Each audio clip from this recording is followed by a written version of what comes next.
નમસ્કાર, આપ જોઈ રહ્યા છો નેશન પ્લસ ન્યૂઝ. હું છું આપની સાથે હેતલ ભગત. રાજ્યમાં મોટી હોનારતો બની રહી હોવા છતાં વડોદરાની જ સૌથી મોટી સયાજી હોસ્પિટલની ઘોર બેદરકારી સામે આવી છે. રાજકોટમાં અગ્નિકાંડ બાદ વડોદરા ફાયર બ્રિગેડ દ્વારા શહેરની મોટી હોસ્પિટલોમાં ચેકિંગ કરવામાં આવ્યું હતું. રાજ્યમાં મોટી હોનારતો બની રહી હોવા છતાં સયાજી હોસ્પિટલમાં ફાયર સેફટીની પોલ ખુલી છે.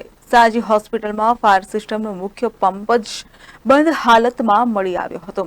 ફાયર બ્રિગેડના સ્ટેશન ઓફિસર હર્ષવર્ધન પુવારે જણાવ્યું હતું કે ફાયર બ્રિગેડ અગાઉ 2 વખત નોટિસ આપી ચૂકી છે અને આજે પણ ચેકિંગ કરતા પંપ બંધ હાલતમાં હતો.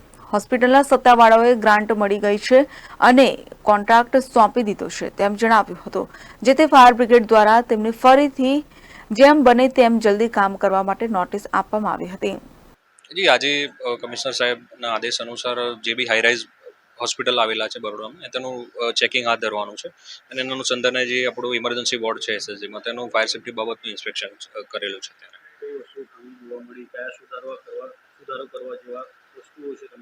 જી અત્યારે શું ઘણા લાંબા સમયથી એમને 3-4 મહિનાથી નોટિસો આપવામાં આવતી હતી અમુક સુધારા કરવા માટે, અને તે સુધારા ઇમ્પ્લિમેન્ટેશન માટે તેઓએ અત્યારે એક એજન્સી હાયર કરીને અત્યારે અંડર મેન્ટેનન્સ છે તેમની સિસ્ટમ.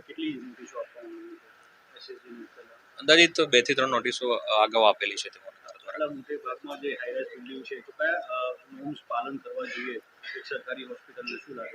એનબીસી 2016ના નિયમો છે, ઉપરાંત Gujarat fire prevention life safety measures act 2013ના નિયમો બનાવેલા છે સરકાર દ્વારા, અને તેઓનું સખત પાલન થવું જોઈએ. જે મેઇન મોટર જે પંપ છે જે એસએસજી એ કેવી હાલતમાં આપણે જોવા મળે? અત્યારે જે એના જે ડીઝલ પંપ, મેઇન પંપ અને જોકી પંપ ચાલુમાં છે, પરંતુ એની પેનલમાં ઇસ્યુ હોવાથી તે પણ અત્યારે શટડાઉનમાં છે. તદુપરાંત જે એનો ડીઝલ પંપ છે તે બંધ હાલતમાં છે અને તેઓને ચેન્જ કરવા માટે અમે નોટિસ આપેલી છે. જો રાજકોટ પછી આગના પ્રકાર બનાવ બને તો આની ભાઈ પૂરતા સંસાધનો છે એસએસજી પર?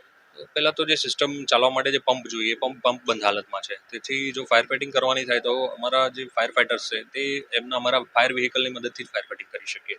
તદુપરાંત નાના જે એક્સટિંગ્યુઝર્સને છે, નાની મોટી આગ ઓલવી શકાય તે સાધનો છે તેમની પાસે. Bureau report, nation plus news, Vadodara. સમાચારોનો સતત અપડેટ મેળવવા માટે અમારી નેશન પ્લસ ન્યૂઝની યુટ્યુબ ચેનલને સબસ્ક્રાઇબ કરો, બેલ આઇકન દબાવો અને જોડાયેલા રહો ફેસબુક, ઇન્સ્ટાગ્રામ અને ટ્વિટર પર.